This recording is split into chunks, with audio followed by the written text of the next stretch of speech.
every month we catch up with the gang from SJ Canny Accountants, and I love it because I'm in small business, so I find it really fascinating, the different topics that we talk about. But sometimes I think that they're good reminders for me that I should be doing a little bit more in my own business. Is that right, Krys Canny-Smith? That is right, Roxie.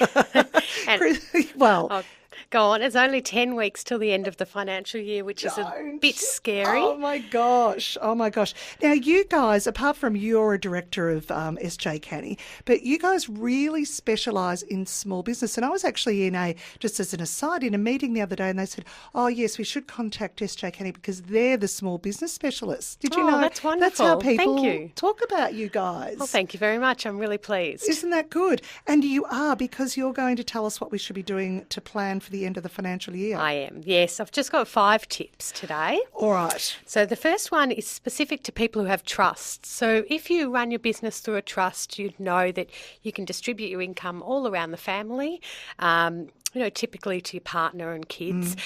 Now, you need to do your trust distribution resolution by the 30th of June. So by the 30th of June, you need to write down exactly who you're distributing to.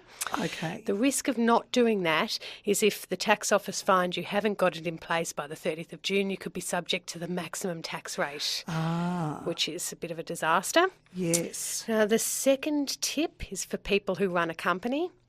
If you have company loans, so you might have borrowed from your company during the year to pay school fees or buy a car, if you can, pay them back by the 30th of June, because if you don't, they may be subject to interest. Okay. So, and you've got to show that, obviously. Yes. Yes. So when your accountant does your tax return, they would just calculate interest. You might not even notice it, but it would be there and it'd be calculated. Okay, so pay those off before the end of the financial year. Yep, that's right. And the last 3 are really for anyone. So any sort of business, if you can prepay some of your expenses for the next 12 months, go ahead. Even if you're due to pay your rent in the middle of July and you can bring it forward to the end of June, go for it. It just makes it all tax deductible this year.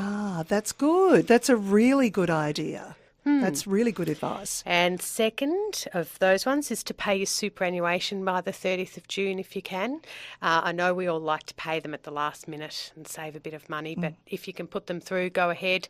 You'll save a lot of money by getting the deduction in early as well. Right. And last but not least, if you're thinking of buying an asset, say a car or computers, if you can buy them by the 30th of June, it means you get 15% depreciation on them. Oh, already? As soon as you've got it? Yeah. Yep, which is great. It just means if you're thinking of spending $30,000 on a car, you'll be able to get a $4,500 deduction immediately. That is brilliant, which is why you see all the sales and different things saying get in before the end of the financial year. There's a really good reason to do that. Yeah, there is, definitely, and it all adds up. Even you might think they're small things, but if you've got a bit of cash in the bank and you can pay a few bills, go for it.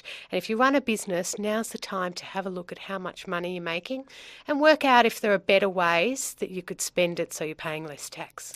Good advice. And if you want to know more about this good advice and see Krys and the team at SJ Canny Accountants, very easy to find them online, sjcanny.com.au. Krys, thank you so much. It's given me a lot of food for thought.